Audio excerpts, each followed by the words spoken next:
Good morning, good afternoon, good evening, wherever you are in the world. Welcome to FPL, don't panic. Yeah, doing this one a little early. Couple of reasons. Just obviously just to always helps clarify my own thinking as we're coming into an extremely important part of the season. And secondly, I had a timely reminder just the other day, yesterday I think it was, yesterday morning, where a new subscriber, and he said, "Oh, just read your channel description. I'm now a subscriber." I thought, "Oh, great!" And I thought, "What the hell did I write there?" And I had a look at it, and I went, "Oh yeah, that's what I'm supposed to be doing." Yes, yes. My methodology, trying to follow a methodology as I try to get to a 100,000 finish and achieve a 70-point average across the season. I've not really been following the overall methodology, have I? So I'm going to tell you a quick story. Then I'm going to just go into how I'm going to just sort of readjust things as we go into this sort of the meaty end of the season. Let's face it, it's chip season. Double game weeks are coming, blank game weeks are coming. They've got to be navigated through. So little story on last year, and maybe a little bit of my history in FPL. So I think I've mentioned in one or two things that it was my mate Chris, who's in our mini league, called me about 2 seasons ago, and he said, "Oh, Des, I've just set up an FPL Fantasy Premier League mini league," and he said, "Yeah, you should play, you'd love it." I said, "No, Chris, I'm not getting involved in that. I'm not getting involved in that." So that's the sort of stuff I start to go OCD on, and I said, "Nah, not doing it," and of course I ended up doing it. And here we are. Now, I have to admit, for that first couple of seasons, I didn't do a great deal. In fact, I would say I did very little. In fact, I deliberately steered clear of it. I just sort of set up a team, and I'd go in every couple of weeks, and I'd blow my chips, and I'd have a little bit of fun with it, but I didn't really get involved in it too much. And I was like 2.5 million finishes, roughly. I could look back over my history. Yeah, probably about 2.5 million placed finishes, I think, over those 2 seasons. But it was actually last season, and I was at home for Christmas in Ireland. I was actually home for an extended period. I was actually just spending some time with my mum. She's 92. Wanted to just try and spend 2 or 3 months there.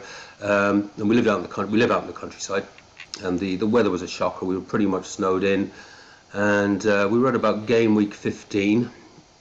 And I thought, "Oh, let's actually have a look at that." And I thought, "Oh, I've got a really good team value compared to everyone else." And that was purely by accident. It certainly wasn't by design. And I thought, "Oh, I wonder how many premiums I can squeeze in." And I ended up squeezing in 7. I can't remember exactly who they all were, but it was when Trippier was flying, Salah, obviously, Son, Saka, Haaland. I thought, I've got them all in. Oh, it's a little bit low budget around the rest of the team, but I wonder how much that team would be averaging on a weekly basis. And I worked it out, and it was averaging 70 points, even with the just a few well-chosen cheapies, so that I could actually get there.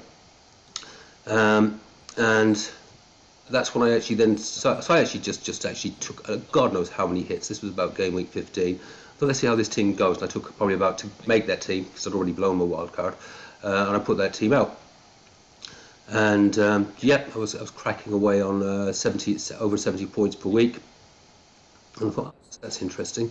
And then I think it was maybe FPL Mate or someone, and they were talking about doing wild cards and things like that. And one of the content providers said, this would be your ideal, but no one can get to that. Oh, well, I actually have got to that. So I actually broke up the team deliberately, and then redid it again for broke it up, and then I redid it again. I think it was maybe up to game week 23, 24, just to see would it work again. Could I actually get there again? And I did. So fundamental principles of it were, then I thought, okay, maybe I should actually have a proper crack at it this season. Build up team value in that first 5 to 10 game weeks. By game week 10, build the best team of premiums that you can. Take no hits. I think we can all agree I failed miserably on that most recently. Take no hits. So there was, and basically, try and, and apply. You see me use my spreadsheet. Try and see, is this team going to hit that average of 70 points per week? So I guess my inexperience, not being a regular player, is no 2 seasons are the same. So of course this season has been nothing like last season. Now I started off very, very well. First 5 game weeks, absolutely, I was hitting the 70 points. I did blow my chips. I didn't get much upside on them, to be honest. The team that I'd actually put out, where I used analysis from data last year, would have actually done better than what I got with my free hit, and it did actually. I got 77, I think, on the free hit. My team I had already out would have got an 85 or something like that. But fundamentally, I was trying to build buffer in those first 5 game weeks, which I actually did, and I was cranking nicely above the 70 points mark. Then I built up a bit of budget, and that allowed me to sort of bring in Haaland and what appeared to be a very good team. That did go pear-shaped, so I quickly readjusted, and I had built up really good budget by game week 10. So that came a period where I rose from about 2.5 million up to 104,000. But that's when, because I had players then, I think it was Isak would have been the key one that I had him. I had this amazing midfield defence with premiums, etc., like your Trents, etc. It was very hard for others. I'm sure plenty could have got there. I think I was cranking about 105, 106 million at that point. But it was hard for. I got ahead of the curve basically, and I was absolutely cranking. But then disaster struck, and the strategy kind of went out the window and completely threw everything off. And that was the Saka injury. Sudden. That meant, because we didn't really have the same number of premiums cranking this year. Last year, I think we, as I say, if you sort of run through them, was a point where I had them all, and they were all going so well. Haaland, Saka, Son, Trent, etc. It was actually about 6 to 7, and I had them all. And it also meant that even in a bad game week, there was that, remember that game week where I think everyone was ended up about 24, 25, 26 points? Well, I got a massive 34 and a big green arrow. I mean, it was actually nuts. So that's how I sort of set out the strategy in a similar path this year. And that was to, build team value by game week 10, then build a team of as many premiums as possible, and then have really good, the cheap sort of defense, rotating, etc., to enable you to have all the sort of a high amount of premiums. And as I say, was absolutely flying at that point until, as I say, the Saka injury, and that's where everything sort of came off the rails. Now I think I've steadied the ship a wee bit, because I did since the Saka injury, where I just needed to, well, just don't do anything. It's actually still ticking on. And Saka wasn't actually even particularly scoring that many points at the time. It's just that no one was prepared to release him, because they'd always know that he would get back on track. So I didn't even all I needed to replace Saka was I think we're maybe an MO or something like that, and I would have still been ticking along nicely. So that is all a prelude to saying, as I've sort of been updating my spreadsheet, looking at it, is thinking towards moving back towards that model. I've still got a pretty decent budget, and as I look around some of the other content providers and what their actual squad values are, mine is actually still very healthy. It's well over 107 million at the moment, which, and I know there's plenty out there will have as much and a lot more, but there's a lot out there are still sort of sitting around that 103, 104, 105. A couple of million makes a big difference. So this is where I'm sort of going at the moment. If you sort of look at the spreadsheet here, we're obviously coming into an important part of the season. If I am going to have an earthly, because of what mistakes I've made in that first half of the season, particularly after that Saka injury, and having used up chips, it's going to take a minor miracle or some very good differentials to crack that 100k mark, which is still my target. So long-winded way of saying I've got to get back to the basics of the methodology. So I have started doing that, and I think you've probably said, yeah, I've got to stop taking these bloody hits. It's just killing me every time I do it. So to take no hits, got the squad value, and I think I can actually, over the course of the next 4 to 5 weeks, as we lead into game week 29, get towards having a very high value team that may be difficult for others to get to, but I'm also mindful I have to navigate some of these difficult periods where we've obviously got the blank 29, so I'm already on a path towards exactly what I need to do there. Then we're going to have spreadsheet here. We're going to have the double up here, I think in 33, massive blank in 34, and then another double, I think, in 36. And 36 is where I would plan to play my assistant manager's chip, and I will negotiate around here by building up some transfers and being able to wild card out of that. So that's just sort of give you an idea of a little bit of my chip strategy, so I can negotiate some of these challenging areas without chips. And I'm reasonably confident at this stage, and things will become clearer obviously once we are out of the way of game week 24, who the Carabao Cup finalists are, because a lot of these reds will obviously disappear. And then I've got my targeted players down here. So where I'm aiming now, it won't necessarily be exactly this. It might actually be Haaland that I bring in. But at the moment, it's sort of a loose plan towards a Pickford, Hall, Milenkovic, Castagna, so good budget players. Those are the names I've got in there at the moment. Those may change. Then having a Salah, Gordon, or another, Palmer, Mbeumo, Foden, and Watkins and Isak, because Watkins is a premium, and I believe, and there's obviously news that Duran might be going, that he is going to very, very encouraged by some of the words he's talking about and the goals that he's starting to score now. But Watkins could indeed be a Haaland. There are ways. So this team is not set in concrete, and these things may change. But as you can see here, this is effectively the team that I've got going out for the next fixture. You can see in general, and if we talk about the other part of my methodology, it is obviously trying to achieve that 70 points average. All those numbers down there, as you all know now by now, I think are without captaincy. And then we've got the averages. So as I say, I'd like to try and see a 4-point average out of my keeper, a 5-point average out of my defenders, a 6-point average out of my midfielders, and a 7-point average out of my forwards. By and large, that's actually not looking too bad. We can actually obviously see where the problems are, and those will be adjusted. Those will be catered for in upcoming transfers as I move towards this team, or something very, very like it, which is going to be very, very premium heavy. So, where am I going with that? So the other aspect of that is aiming to sort of see, looking obviously at form. So it's sort of looking at form and fixtures then going forward. Now, as I say, I've only put what I would consider green fixtures in there as I'm sort of building out this plan towards game week 29, and just sort of seeing it like a little bit of a jigsaw. Whereas I definitely think I do want to bring Mbeumo in. He's just averaging the 6.6 at the moment. He's not quite hitting the 7, but there were some difficult fixtures in there. And form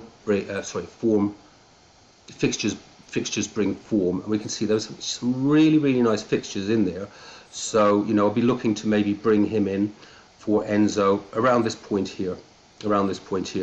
We can also see, for example, now Wood is going to maybe have to be sort of a sacrificial lamb. One of my questions I've obviously got, and I still haven't answered this myself, is do I actually do a transfer for this double game week? Do I bring in Gapco for Wood for that nice Ipswich at home fixture, the double, and then the Wolves fixture, the Wolves fixture. So that's Liverpool fixture. So like Ipswich, the double, and Wolves. I am leaning towards Gapco. I think I actually have made a decision that I will move Wood out. Don't like doing it, but I have worked out I will have enough transfers to start moving some of these into the slots where there's I don't see that really, really strong fixture run, because obviously moving Mbeumo in, that's going to be a really strong run of green in there. Even a Hoyce in there coming in for maybe Gabriel or something like that. A nice strong run of green fixtures. Wizard. Then when I would actually take out Gapco, would actually slot in very beautifully here to this more difficult run of fixtures for Wood, and that would actually work in there nicely. And then I've actually also, as well as having an extraordinarily strong midfield, I also have a really nice rotation for some of the more difficult fixtures. Switching maybe Gordon and Wizard around would probably be the most likely, but having a really, really strong first off the bench sub for eventualities that we don't know what they're going to be yet, but we know they're going to happen. So where am I going with all of this? It is actually getting back to the strategy I'm supposed to be doing all season long, but really fell off the rails on that Saka injury and started fiddling around. I have had a little bit of recovery in the last couple of weeks, despite I didn't drop too far, but I'd dropped right. Yeah, I'd really dropped right down, but at least I've got myself back into that sort of 250, 260k now. But I'm inside the top 300k. I had a little bit of a drop this week, but I think most of us had a small red. Because I don't think it's too late to salvage this and get things back on track and really actually try and make an effort towards that top 100k. It'll take, because I'm going to be navigating without chips, but I've got a really good plan around that assistant manager's chip, which is evolving. That's absolutely going to be happening. I've started to look at some of those fixtures, who's likely to be fighting relegation, who's likely to be in that sort of top 4, 5, 6, when they sort of start to, some of them always, every season, start to fall away, who to potentially target. There's a long way to go to there. That landscape could totally change.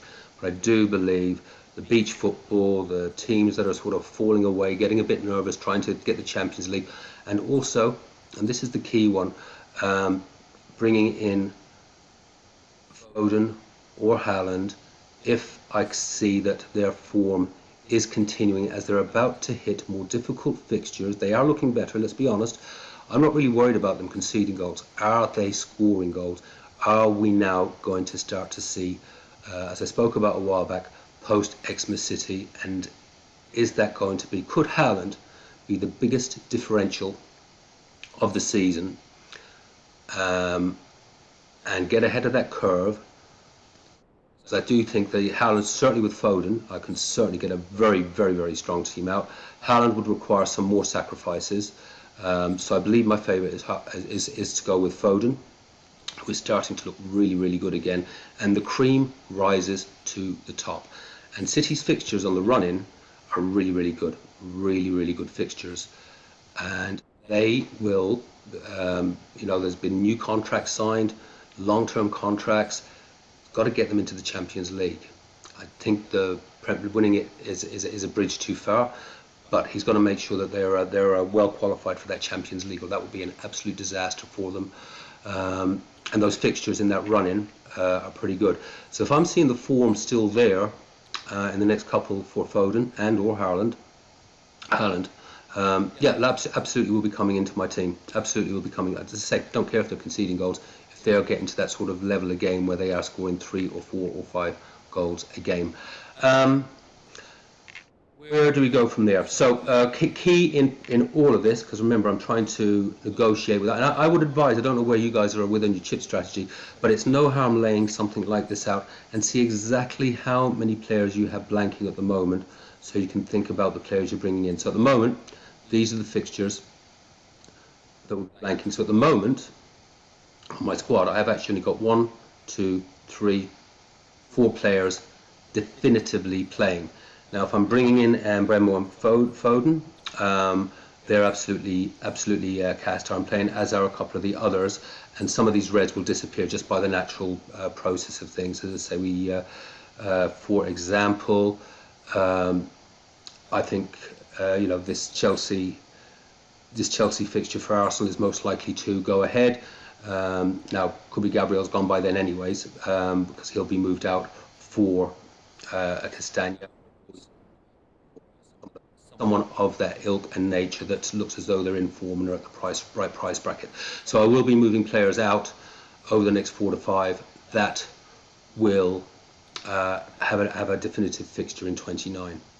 But as I say, I think if I did do the move to Gapco this week, then, as I say, this is just that's absolutely, why would I want to do anything there anyways in terms of transfers? That's just an actual dream week, apart from Gabriel away at home to Man City.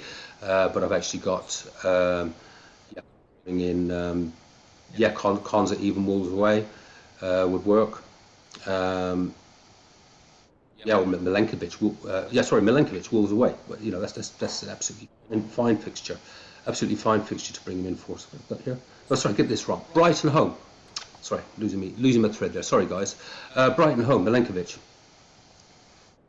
Fixture just to take Gabriel out anyways. And then I've got 11 fabulous fixtures and the double with 3 Liverpool and an Everton goalkeeper to pick up hopefully pick up a few extra points there as well. So nothing to do there, and it's at 25.